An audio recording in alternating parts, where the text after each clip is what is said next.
Dongeng tentang kancil dan buaya. Pada suatu hari, si kancil, binatang yang katanya cerdik itu, tengah berjalan-jalan di pinggir hutan.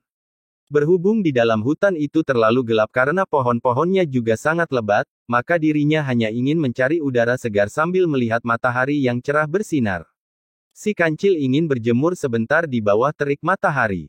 Tepatnya setelah sampai di pinggir sungai besar, dirinya merasa perutnya lapar sekali. Krucuk-krucuk, begitu kira-kira bunyi perut si kancil yang tengah merasa lapar. Lantas, si kancil membayangkan betapa enaknya kalau dirinya makan makanan kesukaannya yaitu timun. Namun sayangnya, kebun timun yang berbuah ranum itu ada di seberang sungai besar itu. Si kancil diam dan berpikir akan bagaimana cara menyeberangi sungai besar ini ya. Si kancil terus berpikir mencari akal mengenai bagaimana cara dirinya dapat menyeberangi sungai besar ini tanpa harus menyentuh airnya yang dingin dan deras itu. Tiba-tiba, si kancil memandang beberapa buaya yang asyik berjemur di tebing sungai. Memang sudah kebiasaan mereka untuk berjemur terutama ketika matahari tengah terik seperti ini. Tanpa menunggu waktu yang lama lagi, si kancil langsung menghampiri salah satu buaya yang tengah berjemur itu. "Hai buaya, apa kabarmu hari ini?" Buaya yang kala itu masih asyik menikmati cahaya matahari lantas membuka matanya dan mendapati ada si kancil yang tengah menyapa. "Kabar baik. Ada apa kamu kemari?" tanya buaya kepada si kancil. "Aku kemari untuk membawakan kabar gembira untukmu dan para kawananmu," jawab si kancil dengan wajah bahagia. Mendengar perkataan tersebut, tentu saja buaya tidak sabar mendengar kabar gembira yang dimaksudkan oleh si kancil.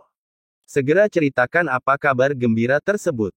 Si kancil kemudian berkata, "Aku kemari karena diperintahkan oleh Raja Hutan kita supaya menghitung jumlah buaya yang ada di sungai ini, sebab Sang Raja Hutan hendak memberikan hadiah kepada kamu dan para kawananmu semua." Mendengar nama Raja Hutan tentu saja langsung membuat buaya percaya dengan pembicaraan tersebut.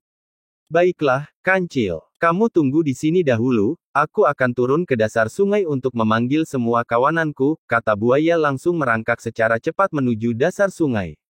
Sementara menunggu buaya dan kawanan lainnya datang, si kancil tengah berangan-angan untuk segera menikmati timun favoritnya. Tak lama kemudian, semua buaya yang awalnya berada di dasar sungai telah berkumpul di tebing sungai. Si kancil lantas memulai pembicaraan kembali, "Hai buaya sekalian. Aku kemari karena telah diperintahkan oleh Sang Raja Hutan untuk menghitung kalian semua. Sebab, Sang Raja Hutan hendak memberikan kalian semua hadiah istimewa pada hari ini. Maka dari itu, berbarislah kalian semua dari tebing sebelah sini sampai ke tebing sebelah sana ya." Mendengar perintah yang berhubungan dengan Sang Raja Hutan, tentu saja langsung membuat para buaya melaksanakannya tanpa membantah. Mereka langsung berbaris dengan rapi sesuai dengan perintah si kancil. "Nah kancil, sekarang hitung kami semua," kata salah satu buaya yang paling besar. Si kancil kemudian mengambil sepotong kayu yang berada di sekitarnya lalu melompat ke atas tubuh buaya pertama di tepi sungai. Dirinya mulai menghitung dengan menyebut, 1 2 3 lekuk, jantan betina aku ketuk, sambil mengetuk kepala buaya hingga dirinya berhasil menyeberangi sungai besar tersebut. Setelah sampai di tebing seberang sungai, si kancil langsung melompat gembira dan berkata, "Hai para buaya, apakah kamu tahu bahwa aku sebenarnya tidak membawa berita baik dari Sang Raja Hutan? Sebenarnya aku telah menipu kalian semua supaya dapat menyeberangi sungai besar ini." "Ha, ha, ha." Melihat si kancil yang tertawa-tawa sambil berkata demikian, para buaya merasa marah sekaligus malu karena telah diperdaya oleh si kancil. "Dasar kamu kancil nakal nan licik. Awas kamu ya, kalau bertemu lagi, akan kumakan kamu," kata salah satu buaya. Si kancil sama sekali tidak takut dengan ancaman tersebut dan langsung berlari kegirangan meninggalkan para buaya untuk segera menuju kebun timun yang ranum. Dirinya segera menghilangkan rasa lapar di dalam kebun timun tersebut.